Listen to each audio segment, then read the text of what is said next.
Hello, everyone, and welcome to MyCHN podcast, Health Conversations Without Barriers. This is Mariela in the marketing team. Hi all, this is Olga. Hi, I'm Lulu. And today we have a very special guest here with us, Cheryl Gibson, a women and children's provider at MyCHN.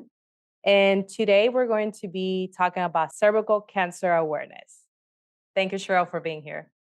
Thank you so much for inviting me. So would you mind telling our audience why you're the right persons for this topic? Well, I'm a family nurse practitioner. I have specialized training in women's health and went through a mentorship through MD Anderson, specifically to diagnose, treat cervical cancer or abnormalities of the cervix. I am a certified colposcopist. Colposcopy is basically diagnosing cervical cancer or precancerous cells on the cervix, but we'll get more into that. So a lot of us, we heard of cervical cancer, but besides that we heard of it, we don't necessarily know what it is. Could you tell us a little bit more about it? Absolutely. So let's break cervical cancer down. So what is cancer? Cancer is basically the overgrowth of cells in the body that are growing out of control in different parts of the body. So when someone says cervix, some people might not know what a cervix is. So in individuals that are born female and that have a cervix is basically a donut-shaped part of the uterus, the end of the uterus. Just for reference, it's the part when they say, oh, I'm dilating. That's the part that opens up for the baby to be delivered. So that is a cervix that has abnormalities in the cells, overgrowth of the cells. That would be cervical cancer. Usually, I know, for example, when as a teenager, right, you go to the doctor and they talk to you about HPV vaccine, like how you get your parents to get you that HPV vaccine. Could you tell us why is it so important for parents to go ahead and let their children get that vaccine? Yes, of course. So 70% of cervical cancer is related to an HPV infection. So there are multiple strains of HPV, over 100 actually. And 70%, like I said, 70% of the cervical cancer cases are related to this infection. So the idea behind getting the HPV vaccine is getting protection prior to exposure to HPV. HPV is one of the most common STDs. Just about everybody in their time of life will acquire an HPV vaccine, HPV. So this HPV infection is usually resolved by our immune system. Our immune system gets rid of it, healthy immune systems. In about 10% of people, you will have reoccurring or prolonged infections. And with those prolonged infections, just think the body is exposed to this infection over a long length of time, cancer can develop. So primarily, when we're talking about cervical cancer, like I said, there's multiple different strains or variants of HPV. So it's HPV 16 and 18 are the most problematic. When we have the HPV vaccine, it protects us against 9 of the most offensive strains of HPV. So HPV causes all types of cancer, not just cervical cancer. And when we're talking about screening, there are no screenings that are approved for males. We have screenings for women, which is our HPV screen while we're having a pap smear done. And do you know why there's just none for men? Well, it's none that is approved.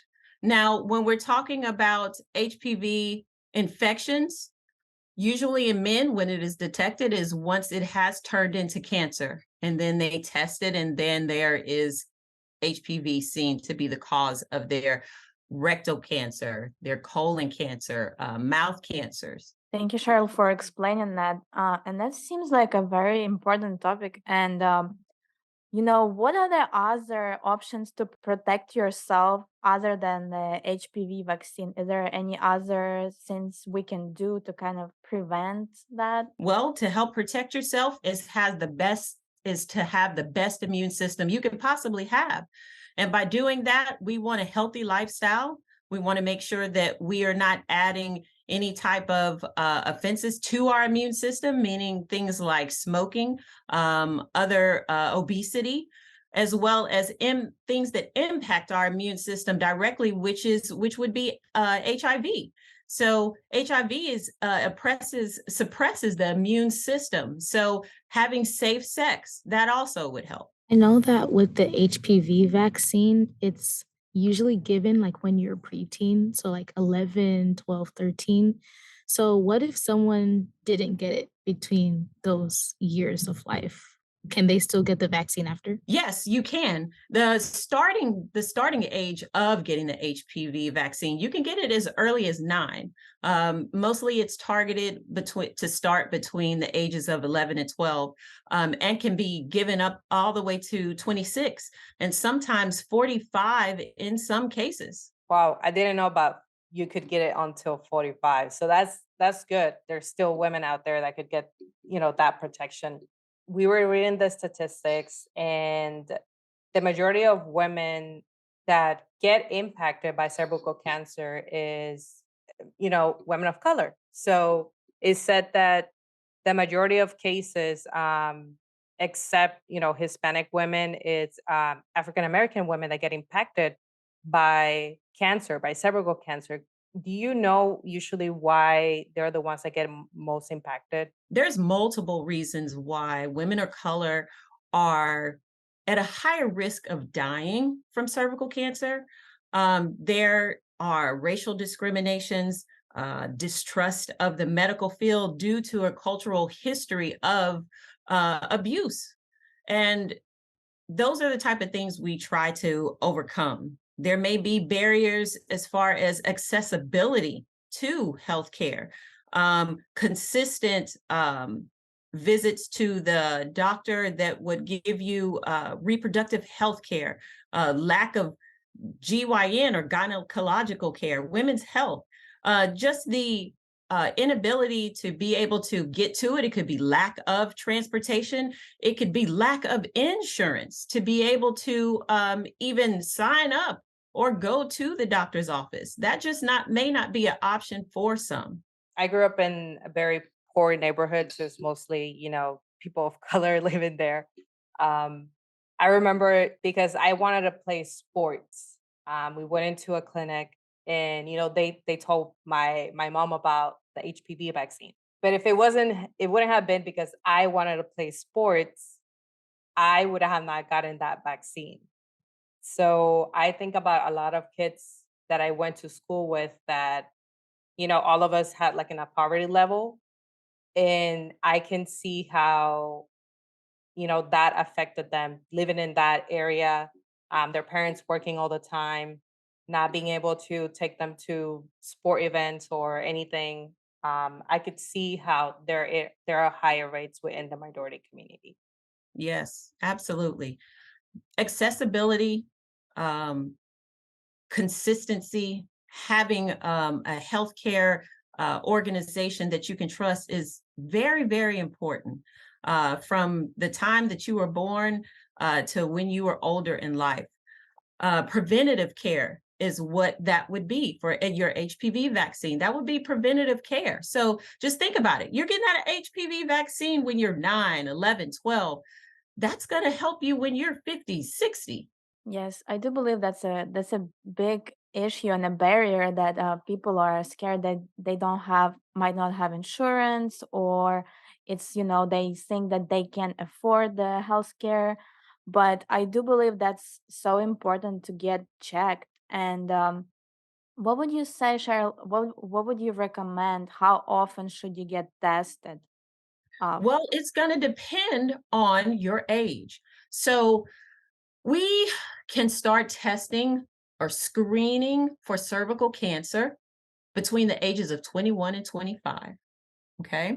So between the ages of 21 to 25, people that are born female and still have a cervix, would come in for a screening for their first screening. If they are under the age of 30, they get it every 3 years. If they're over the age of 30, you could get tested every 3 to 5 years if everything is normal.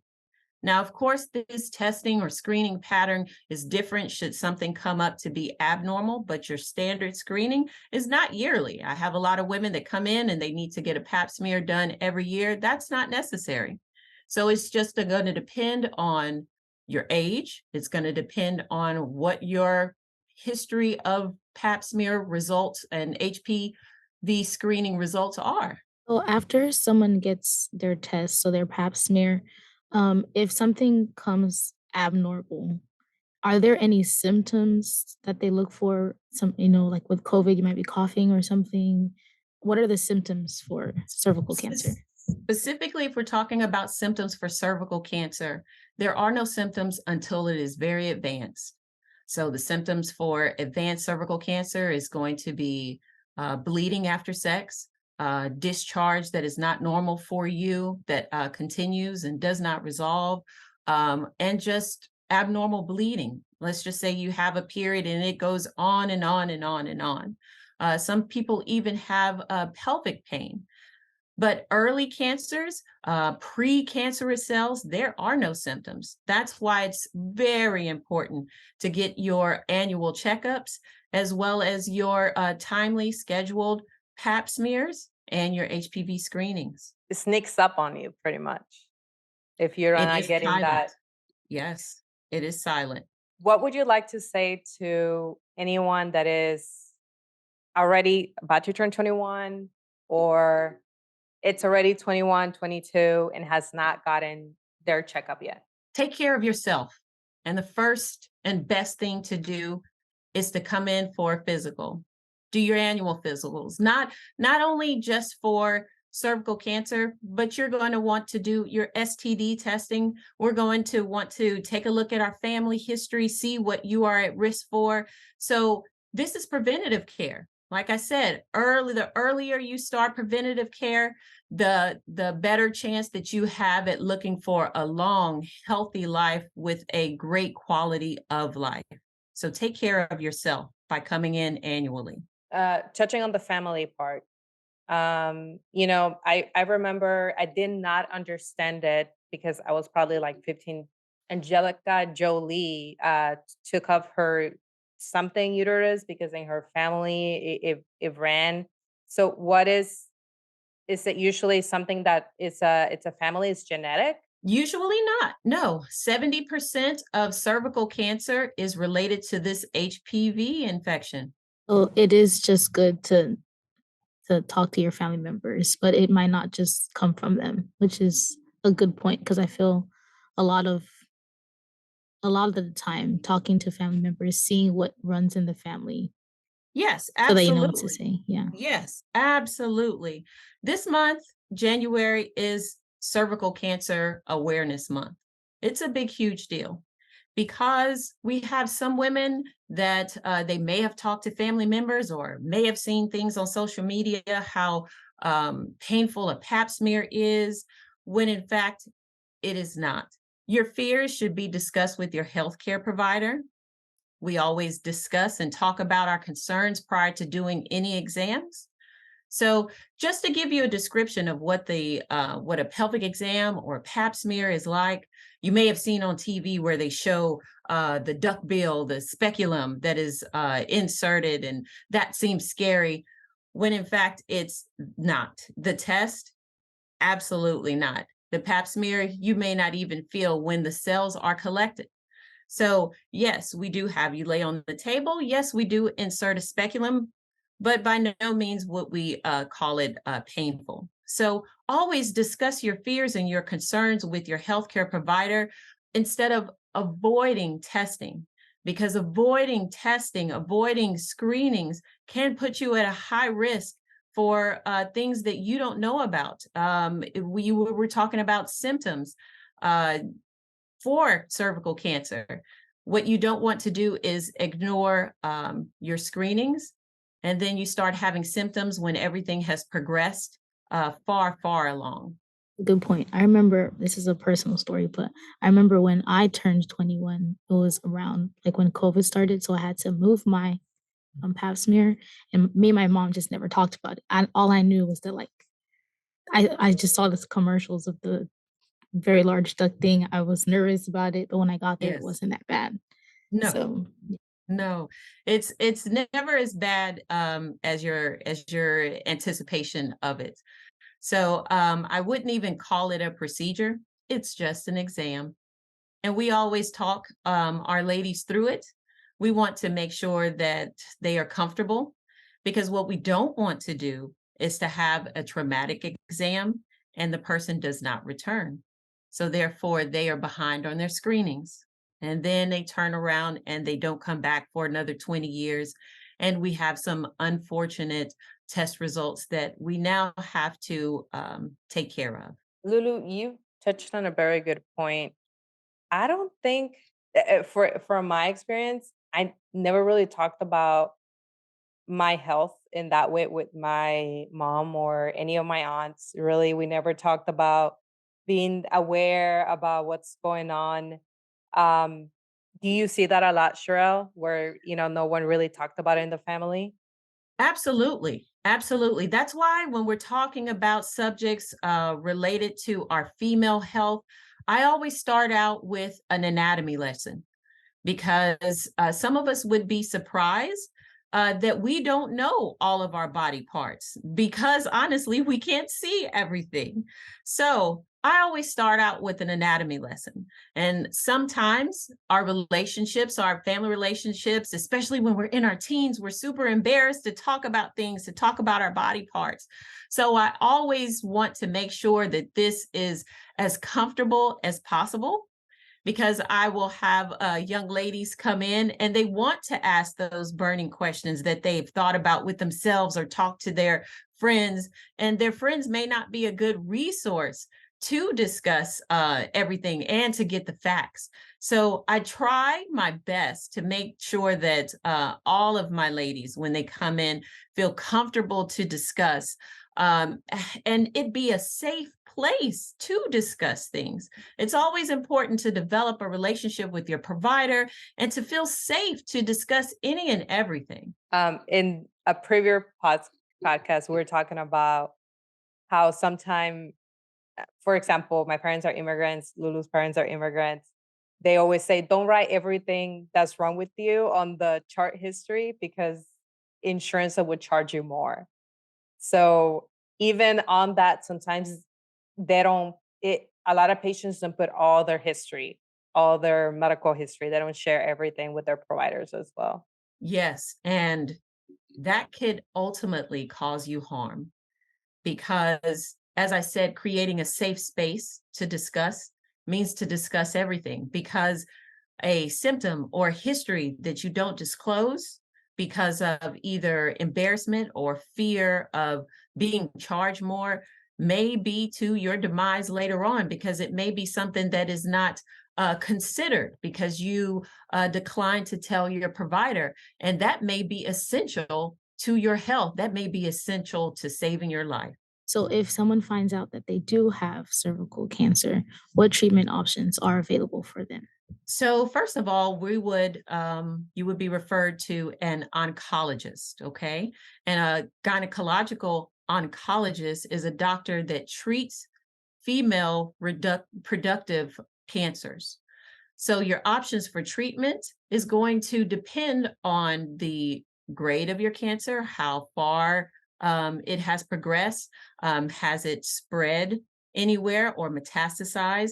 It's all going to depend on that. But some of the options for treatment would possibly be surgery for removal of the cancerous tissue, chemotherapy, which is a pill or a drug that goes into your veins to help shrink or kill the cancer.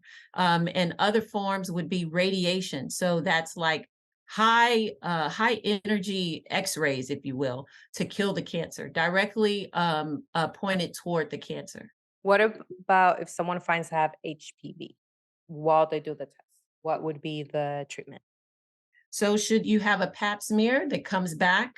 And let's talk about the different types of pap smear results that could come back. You could have a pap smear that comes back normal and we stay on our schedule. You could have a pap smear that comes back abnormal and we need to proceed with other diagnostic measures. And then you have a pap smear that may come back borderline is what we call it. Please understand that a pap smear and an HPV screen are two separate tests. Sometimes they are done together, sometimes they are done separately. They're both collected in the same way when we're talking about cervical cancer screenings. So our HPV comes back, it may be positive for high risk HPV strands. It may be positive specifically for HPV 16 and 18, which are the 70% that cause cervical cancer. When those come back positive, we do need to do further evaluations. So that would be a colposcopy. And colposcopies, the way that they are performed is basically looking at the cervix under a microscope to directly visualize those cells on the cervix. And those are done in clinic. Sometimes a biopsy or removal, a small piece of the tissue to send it to the lab to have it closer analyzed is needed. And sometimes it is not. All of the situations, patients, cases, it just kind of depends. It just depends patient to patient. Once that is done, if everything is normal, we go back to our routine screenings for our pap smear, for our HPV. And then in a lot of the cases, most of the cases, if we have older women that have not received the HPV vaccine and they are still under the age of 45, have an HPV infection, then we will encourage them to get the HPV vaccine. Because the HPV vaccine does not get rid of your current HPV infection. However, it does give you protection from the HPV strains that you have not acquired. All right, Cheryl. So if someone wants to reach out to you to talk about their history, to talk about how do I proceed with this? I'm nervous. How can they reach out to you? Well, my location is at MyCHN Silver Lake in Pearland, and I'm always available to discuss further and create a safe space for everyone. Awesome. We're going to have more information, and always remember that you can go to www.mychn.org to be able to book with us. And don't forget to demonstrate your love by sharing this podcast with your friends and family or giving us a review on Spotify or iTunes. Until next time.